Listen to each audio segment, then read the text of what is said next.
Hey everybody, in this video I will show you how to play Looking at You by the MC5 off their Back in the USA record. The song is in standard tuning, and if you have a quick second, please like and subscribe. It really helps my channel out a lot. And check out my website, scottobryanguitar.com. I've got tabs and lots of other resources there, and here we go. Alright, so I'm playing this song through my Fender Twin Reverb 65 reissue amp, and I'm using a fuzz pedal. I'm using the Big Muff fuzz pedal to just get a little crunch and some sustain on it. And the song is basically a 2-chord pattern that's repeated throughout with guitar kind of coming in and out. And it's basically just goes from an E to a D major chord.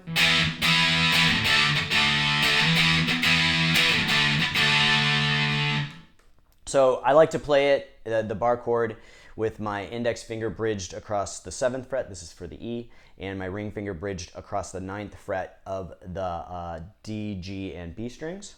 And then we're just going to slide down to the 5th position. And that's basically it for the song. Kind of repeats throughout, and it comes in and out where there's just like the bass and drums playing, and then it comes back in with the guitar back and forth. And then after the verse and chorus, Wayne Kramer is going to come in with this ascending pattern, and it starts off with the E natural minor scale, and he's just going to kind of work his way up the fretboard with this scale. So I'll play it and then kind of break it down for you. So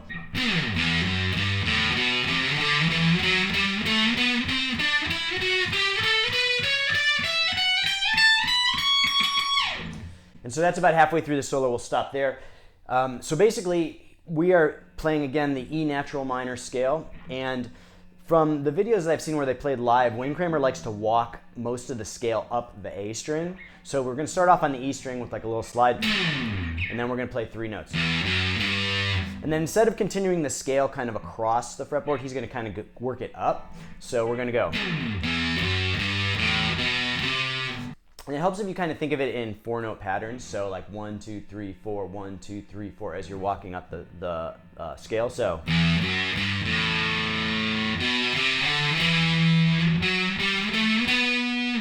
you can kind of see how that pattern goes up. So then when Wayne Kramer reaches the A string, he's going to kind of walk up as opposed to going across the fretboard. So we're going to just start working our way up. So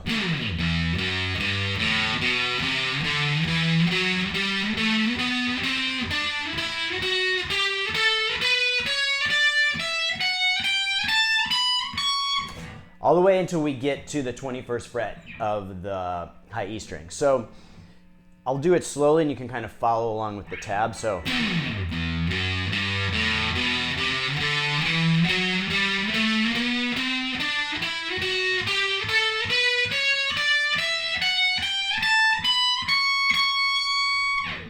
one more time.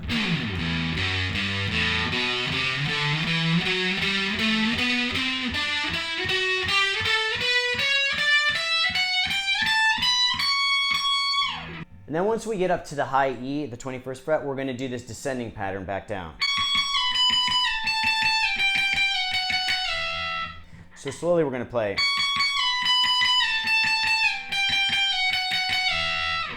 And then once we do that descending pattern, we get into a kind of a more traditional kind of blues phrasing that he uses once we're down to the 12th fret of the high E. And I like to switch my finger position to have my index finger at the 12th fret for this remaining phrasing. So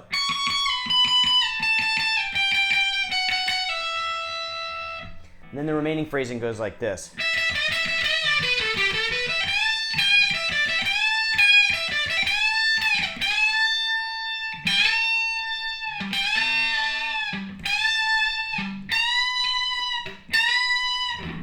So breaking that down, we're going to hit the 12th fret twice, and then do this kind of back and forth bend.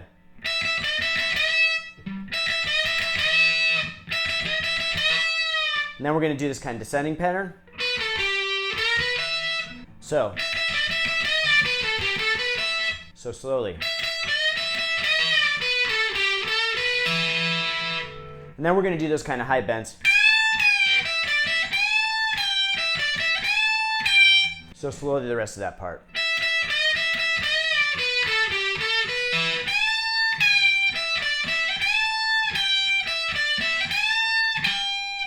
And then we're going to kind of go to the end of the solo with some more bends.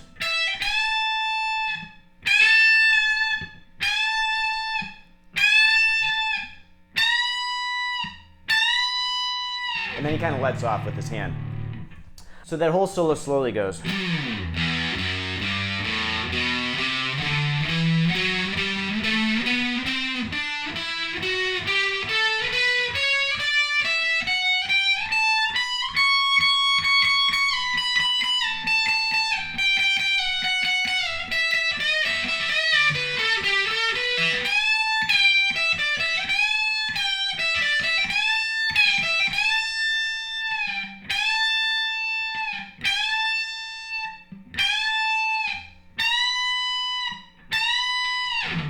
So then after that lead part, it kind of goes into this bass and drums breakdown with the singer.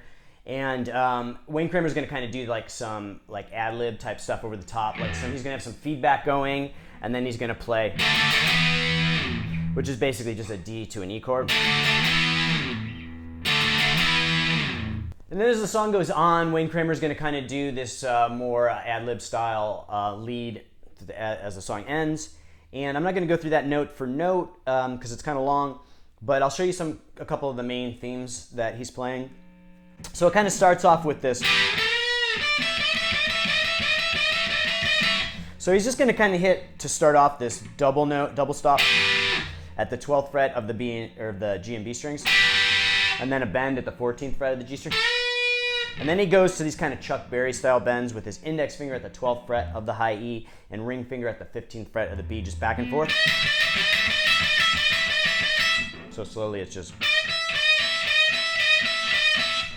And then he kind of ad-libs in that other theme that he had in the previous solo though. So it kind of goes.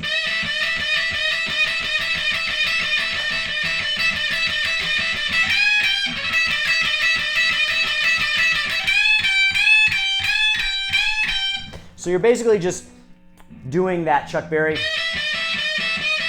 over and over again. Listen to the record to see how many times he kind of does it. And then you're going to add in one of these. So bend up, and then back down, and then back to the Chuck Berry. And then he does it kind of repeating. After that part, he does these kind of these pull-offs that are like 3-note pull-offs, and it goes. Each pull-off is 15, 14, 12. And he's going to do them on the high E, the B, and the G strings. And he's going to do like from the E to the B. And then he'll do that like twice. And then he'll go from the B to the G. And then back up. And he'll kind of go back and down. So it. And over again, he'll do that. So these are kind of tricky, but just practice them slow.